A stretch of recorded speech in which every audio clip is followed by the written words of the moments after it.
Check करना वो जो सब्जियों का ऑर्डर दिया था वो आया या नहीं आया।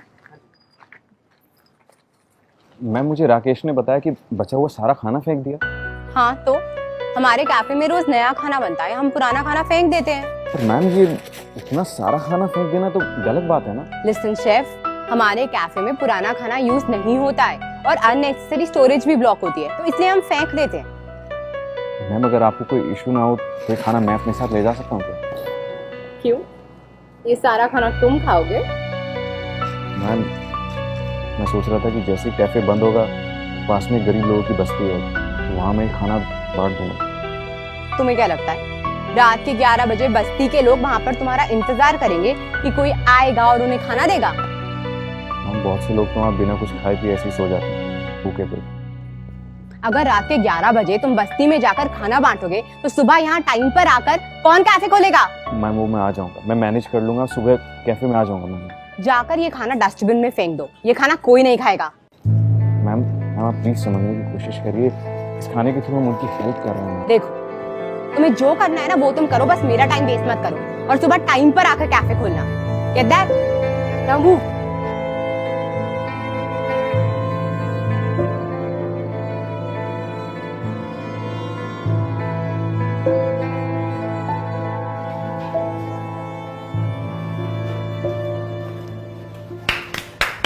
Everyone listen up guys.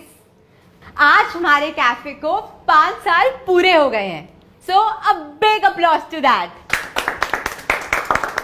And ये ओकेजन सेलिब्रेट करने के लिए मैं आज रात को कैफे के क्लोजिंग के बाद पार्टी थ्रो कर रही हूँ एंड सबने ज्वाइन करना है, okay? Congratulations ma'am. Thank you. Ma'am मैं ये पूछ रहा था कि मुझे आधे घंटे के लिए ना बाहर जाना होगा।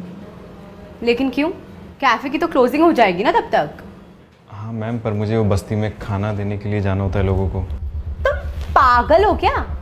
लोगों को खाना बांटने के लिए तुम हमारी पार्टी लेट ज्वाइन करोगे?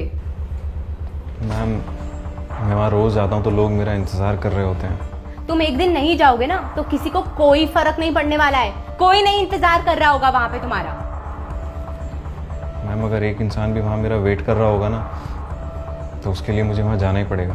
क्या लगता है तुम्हें? हाँ, ये सब करके तुम उनके भगवान बन जाओगे? नहीं मैम, मुझे भगवान नहीं बनना है मैम, मैं बस ये सब करके मुझे थोड़ा अच्छा लगता है। अच्छा, देखती हूँ मैं कि ये सब करके क्या चेंज ले आते हो तुम इस सोसाइटी में, कौन सा पहाड़ उखाड़ लेते हो। मैम आप मेरी बात। अब ना पार्टी में आने की कोई जरूरत ही नहीं है, तुम कल सुबह सीधा यहाँ कैफे में आना। जाओ, जाकर अपना काम करो।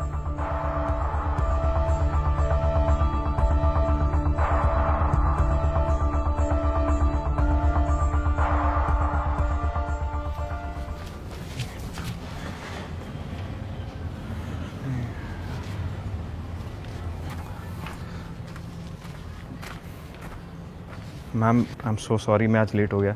मैम एक्चुअली हुआ क्या था कि मैं खाना कल बहुत ज़्यादा बच गया था तो मैं दूसरी बस्ती में देने के लिए चला गया, आगे से नहीं होगा मैम। रिलैक्स, इट्स ओके, कोई बात नहीं। पर मैम आपने तो मुझसे कहा था कि ये खाना देने के चक्कर में मुझे लेट नहीं होना चाहिए।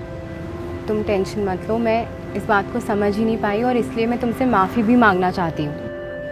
मैम आप ये क्या कह रहे हैं, मुझे कुछ समझ नहीं आ रहा। आज सुबह मैं कैफ़े थोड़ा जल्दी आ गई थी और तभी मेरे पास एक आदमी आया। मैडम ये होटल आपका है? जी हाँ मेरा है, क्या बात है? मैडम आप भगवान हो, आपके इस होटल के खाने की वजह से आज हमारे बस्ती में कोई भूखा नहीं सोता। मेरे होटल के खाने की वजह से? जी मैडम, वो कुछ हफ्तों से एक भाई साहब हमारे बस्ती में ढेर सारा खाना लेके आ रहे हैं और उस खाने के डब्बे में इसी होटल का नाम था। मैडम मेरे बच्चे 2 दिन से भूखे थे और मैं उन्हें खाना भी नहीं दे पा रहा। अगर आप अपने होटल के बचे हुए खाने हमें नहीं देते तो मेरे बच्चे भूखे मर जाते।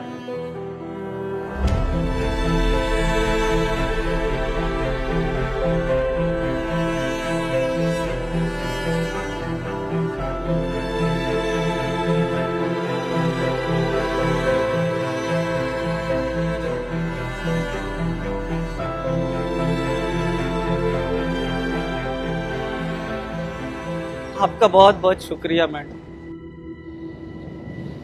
भैया आपको कभी भी किसी भी चीज़ की ज़रूरत हो तो आप बेहिचक यहाँ आ सकते हैं, ठीक है? ध्यान रखिएगा।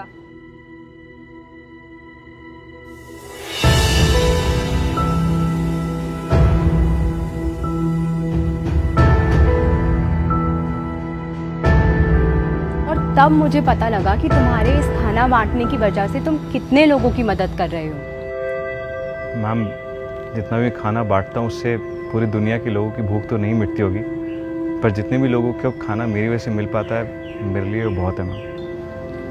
तुम्हें पता है मैं कभी समझ ही नहीं पाई कि तुम्हारी इस आदत की वजह से तुम इस दुनिया में कितना बड़ा चेंज लेकर आ रहे हो, and I am really sorry for that. Ma'am, मुझे ये नहीं पता कि मैं कितना बड़ा चेंज लेकर आ रहा हूँ। मैं बस इतना जानता हूँ मैम, जब भी मैं उस बस्ती के लोगों में खाना बांटता हूँ तो उनके चेहरे पर एक खुशी आ जाती है, और वो खुशी देखकर मुझे बहुत अच्छा लगता है। तुम बिल्कुल ठीक कह रहे हो। अब ये बताओ, क्या मैं भी तुम्हारे साथ बस्ती के लोगों को खाना बांटने चल सकती हूँ? ये तो बहुत अच्छी बात है मैम, आप चलो मेरे साथ।